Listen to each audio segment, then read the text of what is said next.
Who is a surveyor, and what important role does the surveyor play? Okay.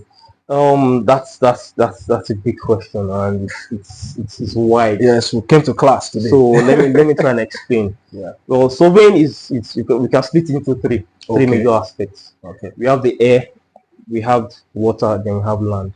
Okay. And everything is all intertwined. So you survey the air too? Yes. Wow. We survey from the air too. Now let me give you an example. Now Lagos State has a master plan. Yes. Has a master plan, and in surveying, there's the term we use. They call it digitization. Okay. And how do you come about digitization? It's through the air. Years back, when Lagos was still developing, we call it a flyover. There's a camera on the plane, and we digitize according to the structure on the ground. Nowadays, sometimes when I do surveys in these places like mainland, places like Aja, sometimes I don't need to go to site. It has already been flown already. Oh, okay. It has already been captured as long as that property has a fence. So I don't need to go back to site to measure that particular property. I just sit on my system. Wow. And I get all the shape of the property right in my house. Oh, okay. And how did that come about? That it was through digitization. They flew from the air and we captured it. But sometimes nowadays we go back to cross-check to actually compare what we took in the air and what is actually on ground. We compare the two and see, okay, you now arrive at a particular size of that property. Okay. Well, that is just to cross-check. Okay. So that's when I say air, that's what I'm actually talking about. I learned that. I learned that. So water, when it comes to water, air. You see, we're in class. So when it comes to water, fine. How do I put it? We call the aspect hydrographic surveying. Hydrographic survey when it comes to water. So air is area. Air is area. Okay. I know that one. So when it comes to water, majorly we're looking at the depth. Okay. Of the water. So anytime you see surveyors on water, just know that we are using we are trying to get the depth from the surface of the water down to the bottom. Okay. There's some construction that actually need that data to actually work with. Oh, so that means when it comes to bridge constructions, surveyors are important. Yes. There's no how. You just have to carry. We call it bathymetric survey. There's no how, you just have to carry it out, because the length of the bridge and everything it's not, I can't start explaining everything, you understand?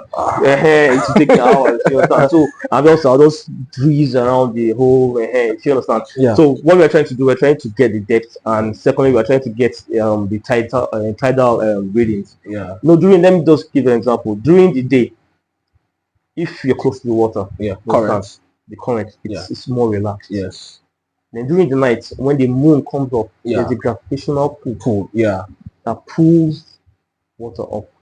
So we're trying to check the balance between day and night. Wow. You understand? Wow. That's another aspect of hydrographic survey. Wow. So there's a lot I can't start explaining. See, definitely why you need a surveyor. So let's go back to the land. Yeah. Everybody understands land. It's majorly real estate. We're trying to build. And the main definition of surveying is the bedrock of any meaningful development. If you're trying to develop a particular project and you don't call a surveyor, you're heading for disaster.